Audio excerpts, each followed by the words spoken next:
Welcome to the ToothSketch podcast. I'm Dr. Shreya and I'm here with my colleague Dr. Choksi. Hello, everyone. And together we want to help our dental community adopt digital dentistry in the most efficient manner. And today we are with Dr. Arindam Dutta, who is a senior consultant in restorative dentistry and a senior lecturer and program lead at Cardiff University Dental School. He comes with close to 2 decades of experience in dentistry, both as a clinician and an academician. And his position puts him in a unique position to have a line of sight into the latest advancements in digital dentistry, while also being able to evaluate them through the lens of a clinician and all the practical constraints that come with it. Welcome, Dr. Ari. It's a pleasure to have you here on the podcast. Pleasure to be here as well. And thank you for taking out time for being with us today.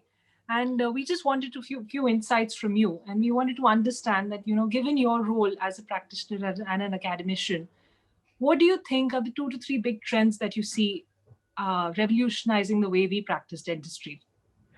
Thank you. So, in my opinion, I think dentistry in the past, I would say about 25 to 30 years, has advanced considerably, both in terms of the access that's available to dental care, as well as from the dental perspective or the professional perspective. There have been advances in diagnosis, and there have been advances in the types of treatment that we've been delivering to patients. Historically, dentistry was quite an invasive profession as such. We used to drill, fill, in the tiny area of decay. And I think we've moved away from that into a much more conservative realm. We now believe in a minimally interventive approach to dentistry, whether it's management of caries, whether it's endodontics or surgery.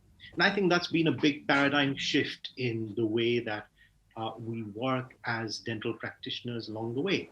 And I think that has been reflected in our teaching as well. So our postgraduates, our specialty trainees, as well as our undergraduate students are now being taught some of these minimally interventive techniques. Yeah. It's also gone hand in hand with the presence in the market of a lot of new materials which have developed over time. Some of these materials are very biofriendly, and some of these materials enable us to practice our minimally interventive concepts. Coupled with that, in terms of diagnostics and in terms of treatment planning, I think the acceptance, not just the development, but the acceptance of cone beam computed tomography as one of the ways in which we diagnose and plan treatment has been a revolutionizing as well in dentistry. From endodontology to trauma cases to implantology, I think this has been a very significant development. And trying to synthesize and amalgamate these new minimally interventive concepts with new materials and new technologies has revolutionized the way that our practice is developed. Very true. Yeah, I mean, we all see this trend happening across the globe now, and everyone is thinking that digital dentistry is actually not future; it's present. And even now, we have also started thinking, no, it's past, because we started it quite long ago now. Although we haven't reached that stage where we are doing everything digital. But other than this, in your specialty as endodontist, what are the other things which has transformed in the way you perform endodontics when it comes to digital dentistry? What has it done in endodontics? Of course. So I think endodontics has lagged behind all the other dental disciplines in adopting digital technology. But I think over the past, I would say 2 or 3 years, it has taken rapid strides in this direction. I think from a prosthodontic point of view, because I also practice restorative dentistry, it's been, we've been making digital impressions, we've been CAD/CAM milling, we've been creating guides for surgical stents, so on and so forth. But endodontology has actually not got on as quickly as some of the other disciplines. So I think in the past few years, guided endodontics has come to the fore. It's been discussed case report wise in the past 7 to 10 years, but especially over the past 3 years, I would say guided endodontics, both in terms of non-surgical endodontic treatment as well as in terms of surgical endodontic treatment, has received a great deal of attention. And some of the principles that are utilized in guided endodontics are absolutely the same as those that are used in implantology. So, for instance, why would one want to do guided endodontics? One might think of guided endodontics when it's really hard to find a root canal, whether in an anterior tooth or a posterior tooth, and a CBCT is able to show the presence of these root canals within the tooth. In fact, very recently, we've had a few cases where the root canal is actually evident in the radiograph, for example, on a lower central incisor tooth, but it is so far deep and apical that a burr might just actually perforate the root canal. So if I can develop any accuracy rather than work blind in endodontology, then guided endodontics is there to help me out. And we anyways take a CBCT scan in these cases, and it's just marrying it up with technology so that we have the right kinds of stents and sleeves available to guide our endodontic access cavity preparation to locate the root canals. And that, trust me, has been challenging. One of the reasons for the challenge is that the instruments and material technology have not been developed for this so far. So every group, for example, the Italians have done it, the Germans have done it, and what they have essentially done is they've modified some instruments for this purpose. So companies are not mass producing the drills that are required for these instruments. If I went out to buy a sleeve, for instance, for my stent in guided endodontics, I can't find the sleeve at the moment because implant sleeves are generally about 2.8 millimeters, whereas endo sleeves will have to be really tiny, maybe 0.75 millimeters with a 0.7 millimeter drill. So I think those are challenges that need to be overcome rather than little groups trying to develop little strategies. I think this is something for industry to look at very seriously. Commercial. The commercial availability is quite important. So I think that's one aspect of guided endodontics. The second aspect of guided endodontics, I think, is it's about these softwares that are going to be used for guided endodontics. And I think, from the laboratory perspective, adopting these softwares is quite important as well. From the clinician perspective, guided endodontics doesn't come without its own pitfalls. You might have a tiny sclerosed canal, which you can locate on the CBCT, and you might be able to locate it with the help of guided endodontics, but then trying to negotiate it at the end of the day would be like a little Coke bottle preparation. So a huge ledge created by a 0.7 millimeter burr, and then trying to locate a root canal as fine as a hair, it's not going to be an easy task. So there are some pitfalls. I don't think it comes without its own pitfalls.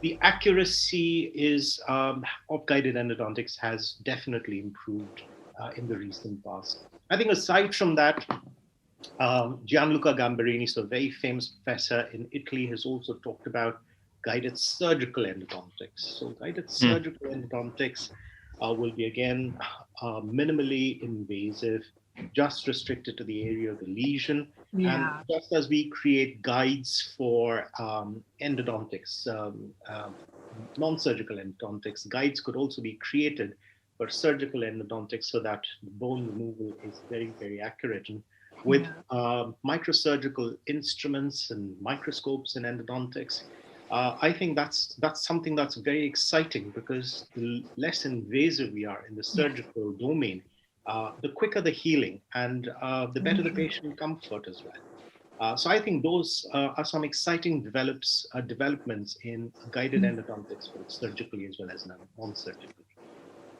That's actually, and all these modalities also improves the prognosis for cases which otherwise you would not be able to treat them using conventional techniques. Absolutely. So yes, that is very true. I think there are some cases where one would think about utilizing these recent advances. Um, but we still have shortcomings. We haven't overcome all our Yeah. shortcomings. For Yeah. example, if I was to do guided endodontics for an upper second molar, Yeah. if you think Yeah. about it, there isn't enough Yeah. introducing it Yeah. for a stent and then a burr as well to go in. So Yeah. I think it is very applicable. I think it's got a good future. I think there is scope for development, especially in tricky cases. So sometimes when I'm trying to negotiate canals in a dense invaginatous situation, Yeah. um, so far it's been, if you just had a 2D view, it would have been a blind looking for multiple Yeah. imaginations on a root canal. With CBCT, it's improved a little, but with guided endodontics, I could have focused 3 different access cavities, micro access cavities, Exactly. to actually navigate right into the invagination and the root canal as required. So yes, there is definitely a lot of applications. Very Yeah. recently, we were trying to remove a fiber post on a canine. The canine fiber post was about 22 millimeters long, and it was a challenge. We actually ended up perforating lately, but I'm just thinking if I did have or choose guided Yeah. endodontics from the word go, then that perforation could have been avoided. So patient comfort, but also accuracy in treatment will definitely improve with guided endodontics. That's true, actually. So that it would be very useful. And are there any other newer modalities that you see coming up in digital dentistry which would also improve treatment planning and treatment outcomes? Yes, so like I said, guided endodontics has some limitations, say, for example, in the posteriors. So some of our colleagues in ENT surgery, even maxillofacial surgery, have been using dynamic navigation systems.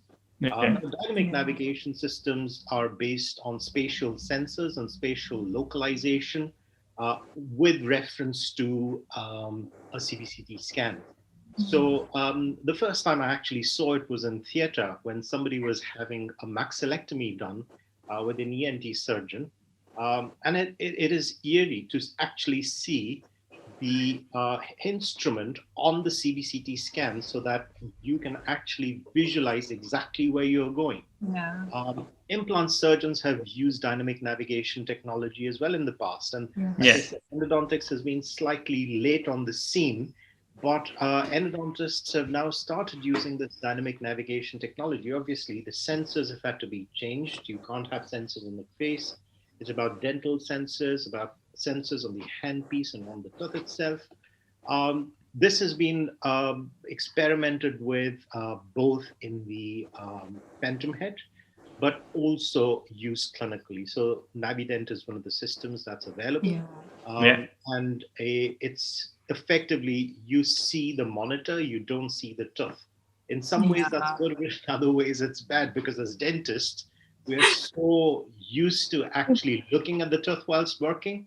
Whereas in Yeah. dynamic navigation, you've got to look at a screen in front of you. It sometimes Yeah. might just disorient yourself. So it's got its pros and it's got its cons. It's in development, I would say.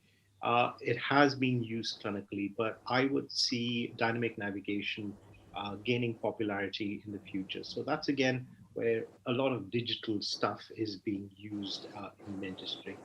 Um, Again, recently, the dynamic navigation concept has also been used for intraosseous anesthesia. There's a recent American study published a few months ago where they tried to use a CBCT scan and a stent for intraosseous anesthesia for the heart to anesthetize patients.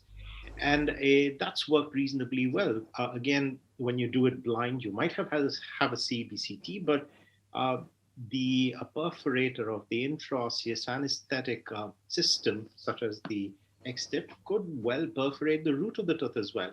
And that's true when roots are very close together. When lesser than 2 millimeters of space is present between roots, the chances of perforation are high. Instead of saving the tooth, you'd actually destroy the tooth.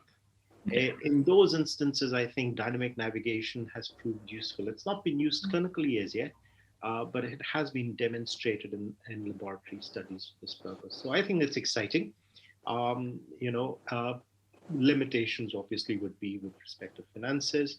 In the NHS, some of these systems are very hard to get. The government doesn't fund it.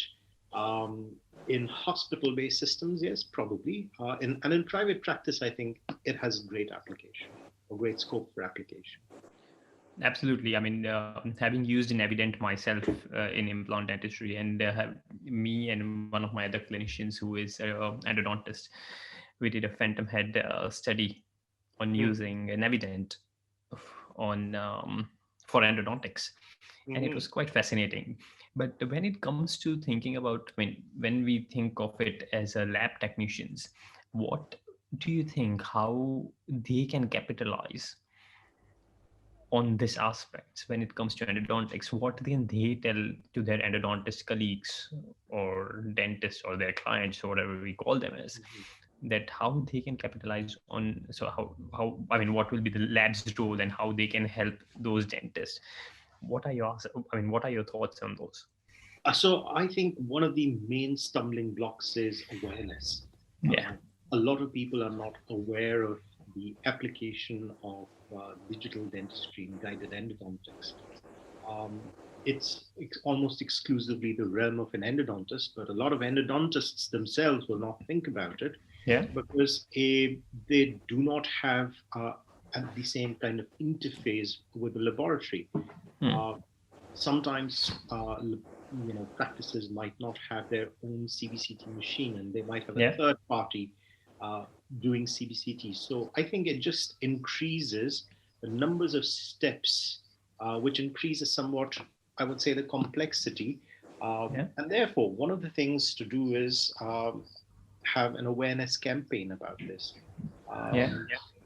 It's also about refining our technology so that it becomes a lot more accurate. It's also about making it more available across the board.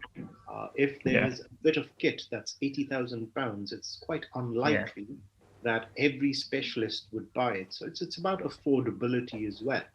Absolutely. And the ease of use. So I think from the laboratory perspective, it's adoption of these software. So, for example, when I placed implants, I used Simplant.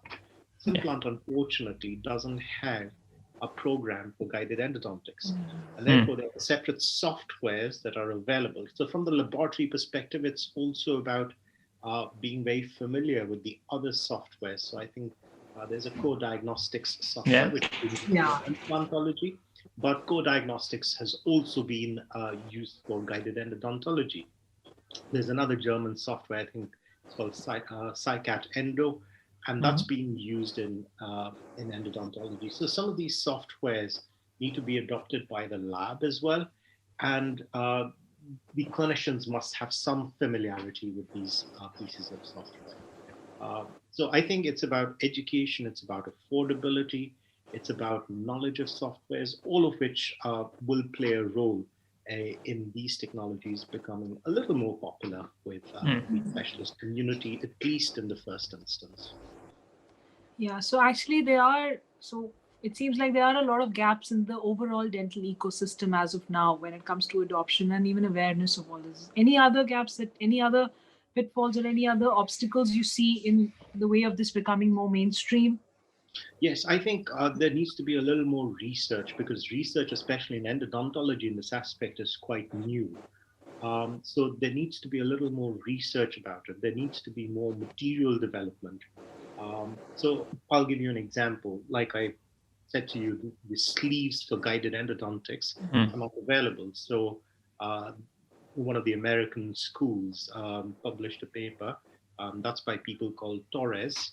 So Torres in 2020 published a paper. In fact, there's a Manipulite on that paper as well, who kind of said, well, let's use some of the 3D printed resin, but instead of using a sleeve to limit the depth of the burr, they introduced a different concept whilst using some rails to prevent burrs from deviating from the axis or maintaining their angulation. So, there is research, therefore, that has evolved into a newer practice which has not been reported before.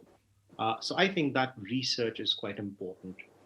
Accuracy-wise, some of these softwares are quite accurate, but again, in endodontology, zero point 0.5 millimeters can sometimes make the difference between the root canal and a perforated root canal. Yeah.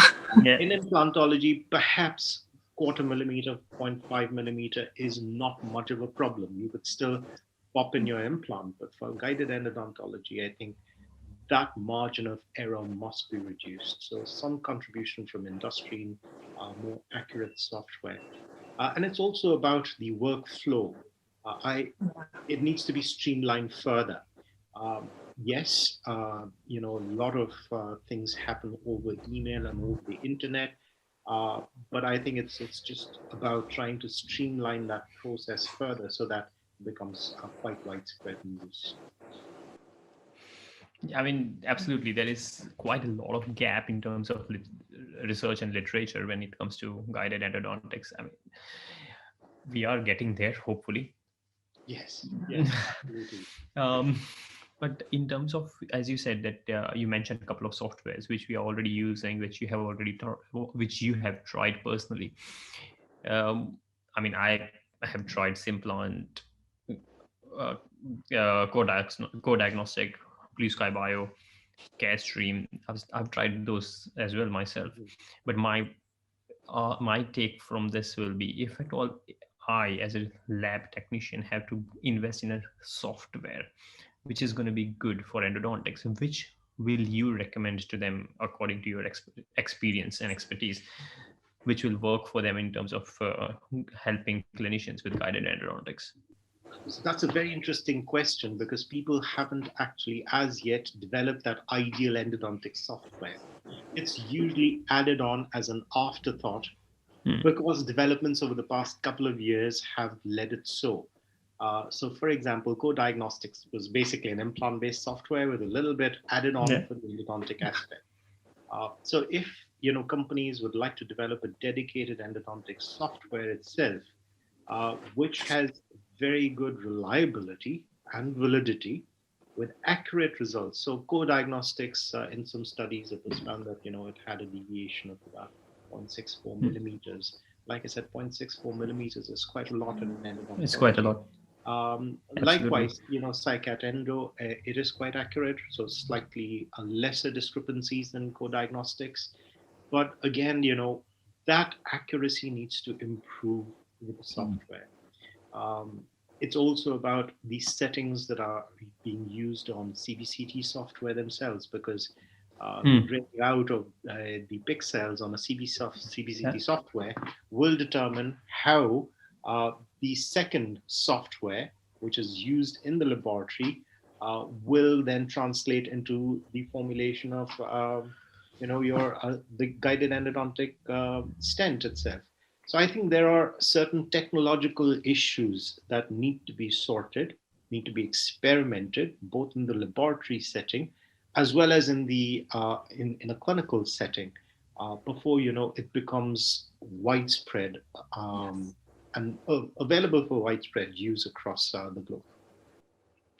Yeah, so I think yes, there is a need for more awareness, more improvement in technology, and people accepting this as a more mainstream thing. But I think once all of this, if we keep working at it, the scope is there's a lot of scope. It really improves the quality of the dental treatment you can provide to the patient. I think the scope is limitless. Absolutely. Means I do remember, just to give you an anecdotal analog to this, rotary instruments came into being somewhere in the early 90s. And then it became only the realm of the endodontist to use rotary instrumentation. There was that about you're going to break an instrument if you're not an endodontist. But in the current day and age, I don't think there's anybody who uses just hand instruments anymore, even on the NHS, where it's convenient, it's predictable. I might use one system and my colleagues might use another system, but that's the way to go. So I think digital dentistries in endodontics is in a similar phase where we are experimenting, we are trying to learn, we are trying to improve. But once we reach a certain threshold, this will be the norm for everybody. And that will happen during our lifetimes, I believe. Yes. Well, yes, absolutely. Let's hope for it to happen within the next couple of years so we can enjoy that Yes. part of dentistry in our lifetime, not just see that. Absolutely. Yes, seriously, digitization is already mainstream for us, and it's only going to get better. And so just want to thank Dr. Arindam for taking out time and to share his insights with us. And thank you so much for being part of this podcast. It's a pleasure. Very grateful. Thank you very much. So much. Thank you. Okay.